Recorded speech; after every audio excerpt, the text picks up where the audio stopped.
नमस्कार दोस्तों, बहुत बहुत स्वागत है आपका मध्य प्रदेश के करंट अफेयर्स में। और आज है 10 अगस्त। 10 अगस्त के साथ हम शुरुआत करेंगे करंट अफेयर्स की। और आप सभी का मैं नीलेश आज के करंट अफेयर में स्वागत करता हूं। शुरुआत हमारी एक जानकारी के साथ। जानकारी ये है कि MPPSC 2025 को टारगेट में रख करके हमारे यहाँ एक मेंटरशिप प्रोग्राम चलाया जा रहा है, जिसके साथ आपको 3000 के मेंस के नोट्स भी दिए जा रहे हैं।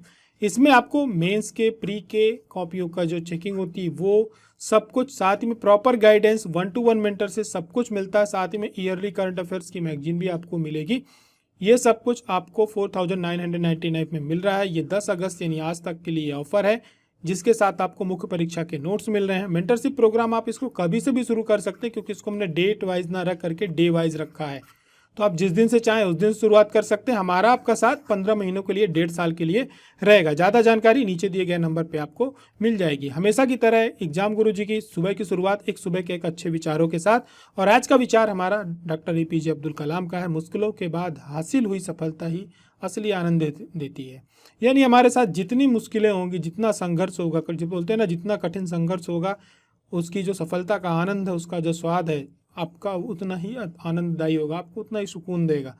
तो अपने संघर्ष का आनंद उठाइए और सफलता की चिंतन में डूबे रहिए कि हाँ, जिस दिन सफलता मिलेगी उस दिन हम कैसे लगेंगे। तो शुरुआत आज के एक अच्छी प्रश्न के साथ कि भारतीय पुरुष हॉकी टीम ने एक इतिहास बनाया है। बहुत लंबे इतिहास के बाद ओलंपिक में भारत ने अभी पदक जीता है। लेकिन यहाँ पर बात होगी कि भारत ने अभी तक कुल कितने स्वर्ण पदक जीते हैं। आने वाले समय में आपको इससे किसी न किसी एग्जाम में प्रश्न टकराने वाला है। तो भारत की बात करी जाए तो भारत ने अब तक कुल 8 स्वर्ण जीते हैं। भारतीय जो हमारी पुरुष हॉकी टीम है, इन्होंने ओलंपिक में कांस्य पदक जीता है। साथ में इन्होंने स्पेन को 2-1 से हरा करके जीता है। स्पेन का नाम भी याद रखना है, क्योंकि इसको हरा करके एक लंबे समय के बाद भारत ने पदक जीता है। और यह भारतीय टीम का ओलंपिक में लगातार दूसरा कांस्य पदक है। वर्ष 2021 में टोक्यो ओलंपिक में भी भारतीय हॉकी टीम ने कांस्य पदक जीता था और लगातार पदक जीत करके भारत को गौरवान्वित किया है, देश को। इस प्रकार से यदि बात करी जाए तो भारतीय हॉकी टीम अब तक कुल 13 पदक जीत चुकी है, जिसमें से 8 स्वर्ण, 1 रजत और 4 कांस्य पदक हैं। इसकी पूरी एक प्रॉपर लिस्ट एग्जाम गुरुजी की जब आप PDF डाउनलोड करेंगे, ईयर वाइज कौन सा पदक जीता है, किसको हरा करके जीता है, सब कुछ आपको, वो ओलंपिक कहाँ हुआ था, इसकी जो PDF आप एग्जाम गुरुजी के टेलीग्राम चैनल से ज्वाइन करेंगे तो वहाँ पे आपको डिटेल मिल जाएगी। आगे की तरफ बढ़ेंगे, बात करेंगे अगले प्रश्न की, पर्वत प्रहार की, जो कि भारतीय सेना के द्वारा एक अभ्यास किया जा रहा है।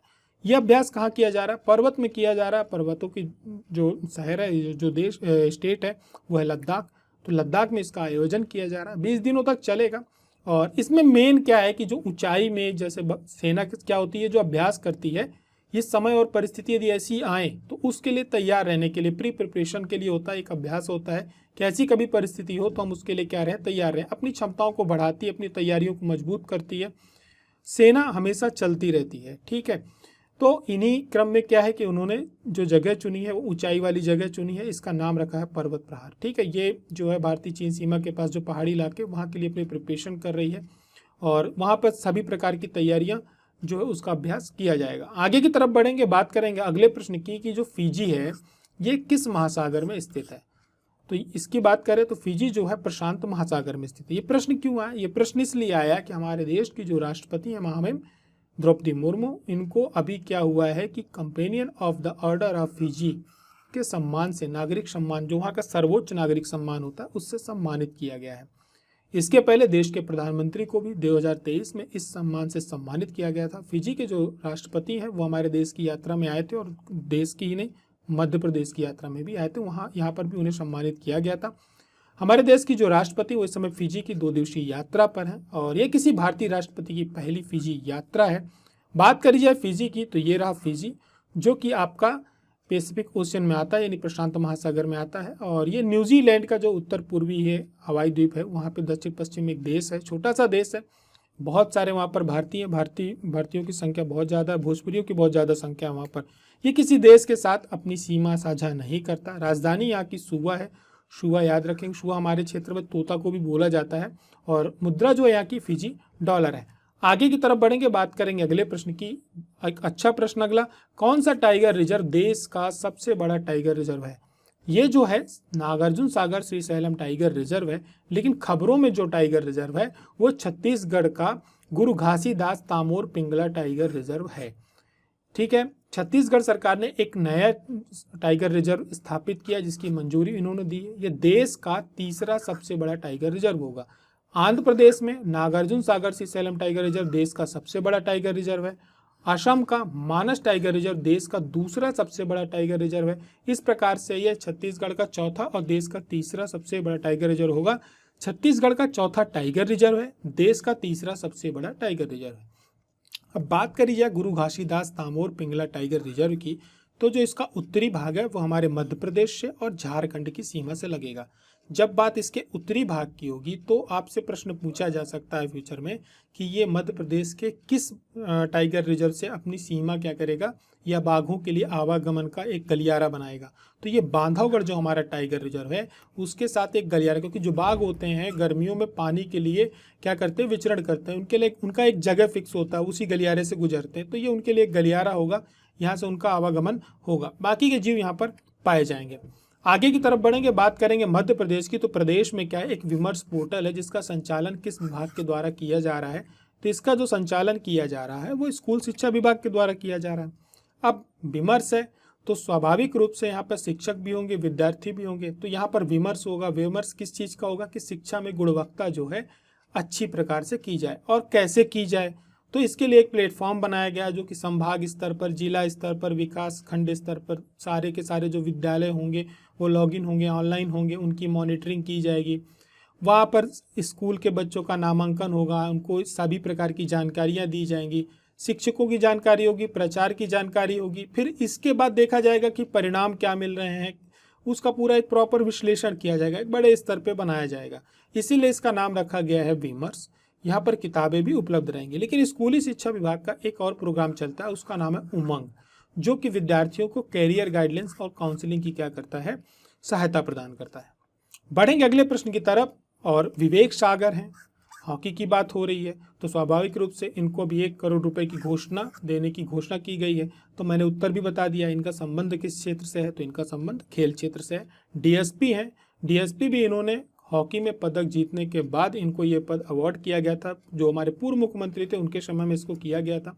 और विवेक सागर को डीएसपी पद के साथ उस समय भी 1 करोड़ की राशि दी गई थी। ये दोबारा उन्हें 1 करोड़ की राशि मिली है। तो खेल के क्षेत्र में एक अच्छे का योगदान के लिए, लोगों को प्रोत्साहित करने के लिए खेल की तरफ आगे आए, इसके लिए ये राशि दी जाती है। बात करी जाए इनकी, तो ये हॉकी टीम जो है पेरिस ओलंपिक 2024 में जो कांस्य पदक जीती है उस टीम का हिस्सा रहे हैं। रहने वाले ये मध्य प्रदेश के इटारसी के चंदौन गाँव, वहाँ के रहने वाले हैं। और हमारे यहाँ की राज्य हॉकी जो एकेडमी है उसके खिलाड़ी रहे। दूसरी बार इन्होंने भारतीय हॉकी टीम का प्रतिनिधित्व किया है और ओलंपिक में लगातार 2 पदक जो जीते गए हैं उसमें ये टीम का एक हिस्सा रहे हैं। आगे की तरफ बढ़ेंगे, बात करेंगे अगले प्रश्न की। एक बहुत ही अच्छा प्रश्न है कि चरक जयंती कब मनाई जाती है। ये प्रश्न क्यों सम्मिलित किया गया ये मैं आपको आगे बताऊंगा। श्रवण शुक्ल नाग पंचमी को चरक जयंती बनाई जाती है। मध्य प्रदेश सरकार ने अभी इस पर एक आर्टिकल लिखा था, बहुत बड़ा आर्टिकल था। हमारे यहाँ के जो उच्च शिक्षा मंत्री हैं इंदर सिंह परमार, उनके द्वारा लिखा गया था। एक अच्छा आर्टिकल था। कभी कभी ऐसे आर्टिकल से, ऐसी चीज़ों से प्रश्न बन जाते हैं। तो आपको ध्यान रखना है कि चरक जयंती जो होती है श्रावण शुक्ल में क्या होता है, नाग पंचमी का जो त्यौहार मनाया जाता है उस दिन ये मनाई जाती है। और इस बार बाय डिफॉल्ट क्या है, 9 अगस्त 2024 को नाग पंचमी थी, तो उस दिन ये चरक जयंती मनाई गई है। 2081 संवत रहा है। और चरक की बात करी जाए तो हम सभी लोग जानते हैं, सुश्रुत हो गए, चरक हो गए, ये किसके लिए जाने जाते हैं, स्वास्थ्य के क्षेत्र में, आयुर्वेद के लिए जाने जाते हैं। महर्षि चरक जो है चिकित्सा के क्षेत्र में बहुत बड़ा नाम है उनका। उन्होंने अथर्ववेद के जो उपवेद और पंचम वेद आयुर्वेद, इस क्षेत्र में इन्होंने कार्य किया है और इनको शेष नाग का अवतार भी माना जाता है। इनका जन्म जो हुआ था वो 200 वर्ष पूर्व कश्मीर के पुंछ के पास एक कपिस्थल गाँव है, ठीक है, वहाँ पे इनका जन्म हुआ था। और ये श्वेत वराह पुराण के अनुसार इनका जो जन्मदिन है श्रावण शुक्ल नाग पंचमी को, जो कि इस बार 9 अगस्त को आई है, उस दिन इनका जन्म हुआ था। महाभारत काल के बाद क्या हुआ था कि इन्होंने जितने भी हमारे क्या कहते हैं ग्रंथ थे जो खंडित हो चुके थे, जो पांडुलिपियाँ थी, उनको इन्होंने इकट्ठा किया। अब काया चिकित्सा यानी जिसको हम लोग आजकल लैंग्वेज में मेडिसिन बोलते हैं, उस क्षेत्र में इन्होंने अग्निवेश तंत्र का क्या किया, फिर से लेखन किया और उसको चरक संहिता के रूप में क्या किया, स्थापित किया। चरक इनका नाम इसलिए था क्योंकि ये जगह जगह घूम घूम करके लोगों का इलाज करते थे, इसलिए इनका नाम चरक पढ़ा था। आचार्य चरक 2150 वर्ष पूर्व इन्होंने चरक संहिता का लेखन किया। चरक संहिता जो बात करी जाए तो मूल रूप से अग्निवेश तंत्र का ही एक ग्रंथ है, परिष्कृत ग्रंथ है, और पुनर्वसु आत्रेय द्वारा उपदिष्ट सूत्रों को जो महर्षि अग्निवेश है इन्होंने अग्निवेश तंत्र में निबंध किया था। तो ये थी इनके बारे में जानकारी, और पीडीएफ एग्जाम गुरुजी के टेलीग्राम चैनल पे उपलब्ध रहती है, तो आप सभी लोग वहाँ से जब डाउनलोड करेंगे तो ये फैक्ट्स भी आपको वहाँ पे मिल जाएंगे। वीडियो का उद्देश्य ये रहता है कि आप सभी लोग उसको एक बार ध्यान से सुनने के बाद आपको टेलीग्राम चैनल पे जाना है, जहाँ पे आपको पीडीएफ मिलती है, उसको डाउनलोड करना है, और आपको जो भी फैक्ट्स लगते हैं कि हाँ ये मुझे डिनोट करने हैं, नोट करने, तो इसको आपको क्या करना है, अपने जगह पे नोट करके रख लेना है। हमेशा की तरह आज का प्रश्न आप सभी के लिए कि दूधी परियोजना का संबंध किस जिले से है। कोई भी पेपर एमपीपीएससी का पिछले 2 से 3 वर्षों का उठा लीजिए, जितनी भी हमारी सिंचाई परियोजना है वहाँ से एक प्रश्न गारंटेड आपको मध्य प्रदेश वाले सेक्शन में मिलेगा। कोई भी पेपर 2 साल का एमपीपीएससी ने कोई भी पेपर लिया, मैं कोई भी पेपर की बात कर रहा हूँ, मतलब सिविल सर्विस, एडीपीओ, अभी एपी के पेपर हुआ, असिस्टेंट प्रोफेसर का पेपर अभी पिछले संडे हुआ है, उठा करके आप देख लीजिए, आपको वहाँ पे परियोजना से रिलेटेड क्वेश्चन मिलेगा ही मिलेगा। तो परियोजनाओं को आप ध्यान से पढ़ते चलिए। तो इस परियोजना का संबंध किस जिले से है कमेंट करके जरूर बताइए। परियोजना के बारे में भी आप बता सकते हैं, बाकी के डिटेल्स तो मैं अगले करंट अफेयर में आपको बताऊंगा ही, जो सोमवार को आपको आएगा।